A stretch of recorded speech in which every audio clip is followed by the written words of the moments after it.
میں کراچی میں جاتا ہوں کبھی کبھار، وہاں ایک صاحب ہیں، محبت سے بلاتے ہیں، بہت زیادہ بلانے والے ہیں، ان کے ہاں چلا جاتا ہوں۔ میں نے دیکھا تو ان کا بھائی جو ہے ایسے چل رہا تھا تو ہاتھ میں تسبیح تھی، بات تھوڑی کرتا تھا، تسبیح زیادہ پڑھتا تھا۔ اس کا دبئی میں بہت بڑا کاروبار، جسے کہنا چاہیے بہت بڑا کاروبار دبئی میں۔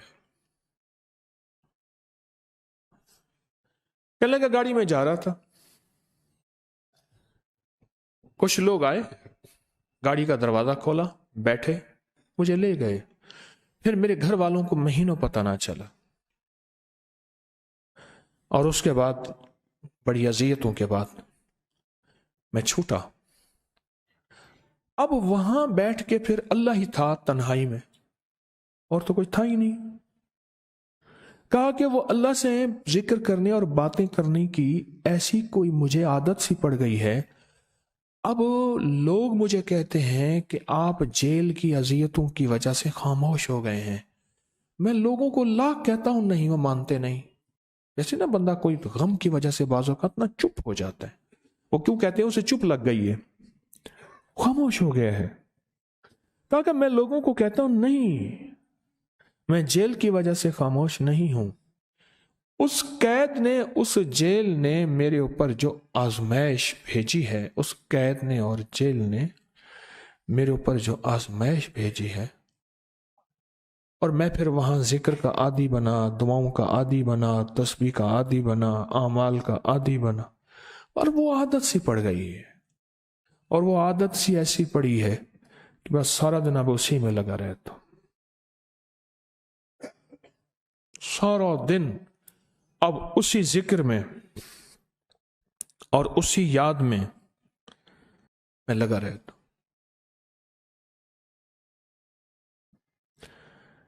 کہیں ایسا نہ ہو ہم بھی اگر ذکر سے غافل ہوئے، تسبیح سے غافل ہوئے، خدا نہ خواستہ ایسی آزمائش آ جائے، اور پھر ہم ذکر اور تسبیح اور اعمال کے عادی بن جائیں، اللہ سے عافیت مانگے۔ اور اگر ہماری زبانوں پہ تسبیح ذکر آ گیا ہے عافیت کے دنوں میں، تو سمجھ لیں یہ اس کی عطا ہے، یہ اس کی نعمت ہے، یہ اس کی کریمی ہے، یہ اس کا فضل ہے۔ اس نے بہت بڑی آزمائش سے پہلے ہمارے اوپر اتنا کرم کر دیا، اس کا بہت بڑا کرم ہے۔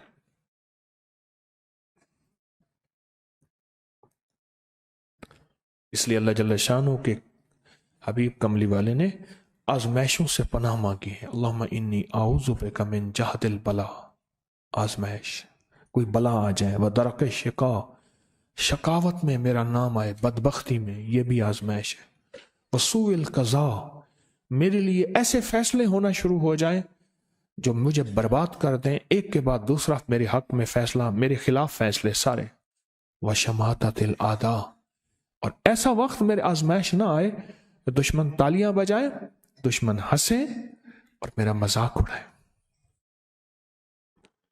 اس لیے میرے آقا نے، میرے حضور نے آزمائشوں سے پناہ مانگی ہے، عافیت مانگی ہے۔ اللہم انی اعوذ بک من زوال نعمتک، اللہ نعمت دی پھر اس کا زوال آ گیا، وتحول عافیت، عافیت دی اور تو نے چھین لی۔